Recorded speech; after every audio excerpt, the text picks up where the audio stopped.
Economy, economy, economy. It's in the news all the time.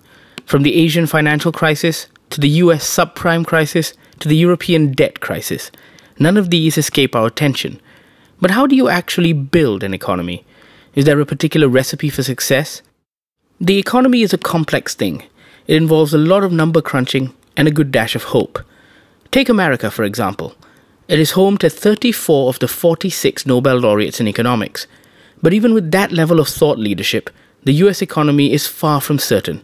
The US market is still recovering, which goes to show that even the best policies can sometimes fail.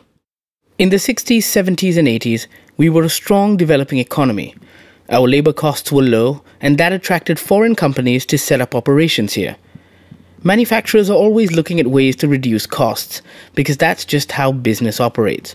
The fact of the matter is, Malaysians desire a better life, and we no longer want to take on those low-cost jobs. We are aspiring towards better paying jobs, and in order for that to happen, Malaysia needs to move up the value chain towards a high-income nation. Singapore is now a developed nation, but it wasn't so long ago that they were a developing nation just like us. They managed to move up the manufacturing and technology value chain ahead of many other Southeast Asian countries. So how do we move up the value chain?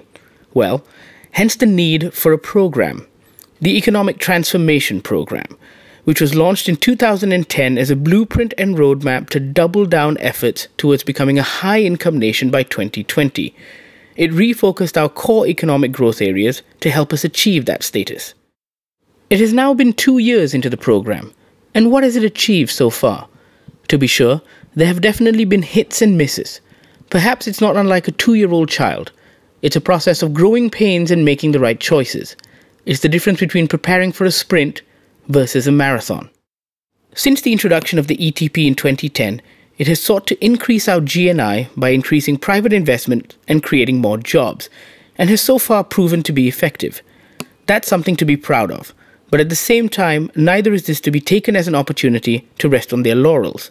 There is no guarantee what the global economic outlook will look like, and we have to keep pushing forward and minimizing the misses. One thing is for certain. We all agree that we need to achieve better economic prospects, and the ETP provides a progressive roadmap for achieving it.